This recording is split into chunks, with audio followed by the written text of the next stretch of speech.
We twatuukidde ku kyalo Kisanga ekisangibwa mu tawuni Kanso y'e Kyarumba e Kasese ng'abatuuze bagezaako okutaasa omwana ono Augustine Ssanyu eyabadde alemereddwa okusomoka amazzi g'omugga Nyamugasani ogwabadde gutabuse oluvannyuma lw'enkuba eyafudde embye.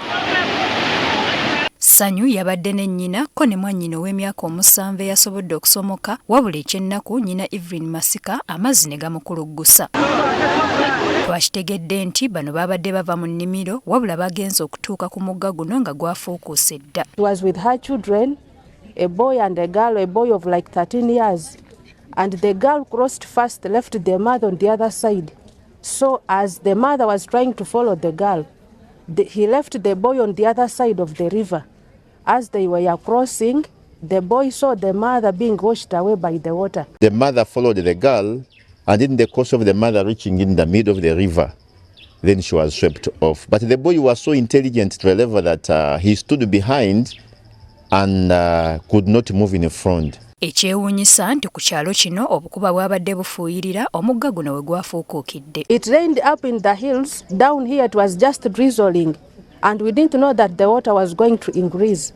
It was raining in the forest up, but down it was just drizzling.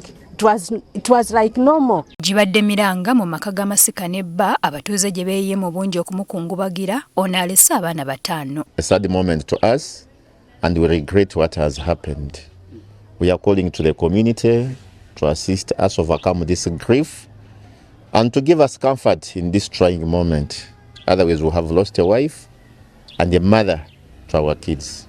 Wabula abamu ku batuuze bagamba nti gavumenti yandifubye nnyo okussaawo enkola y'okulabula abatuuze naddala abawangaalira mu bitundu by'ebikko okusobola okutaasanga obulamu. Had we had some alarm, we would have informed these people within the valley. If this alarm was around, these people would have informed and this wouldn't have happened. So I pray that whoever gets this information kindly come to our rescue as Kyarumba Town Council. Otherwise, this is a great challenge. We have been encountering things of this kind. The Disaster Management Committee is doing all what it takes to mobilize the communities. The early warning system is being strengthened.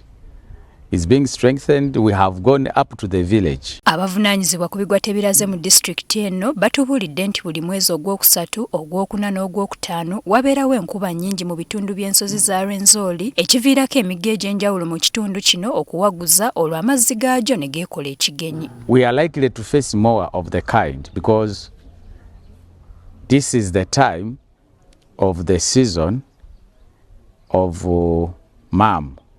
March, April, May, that our rivers overflood their banks, even when we have not had rains in the lowlands.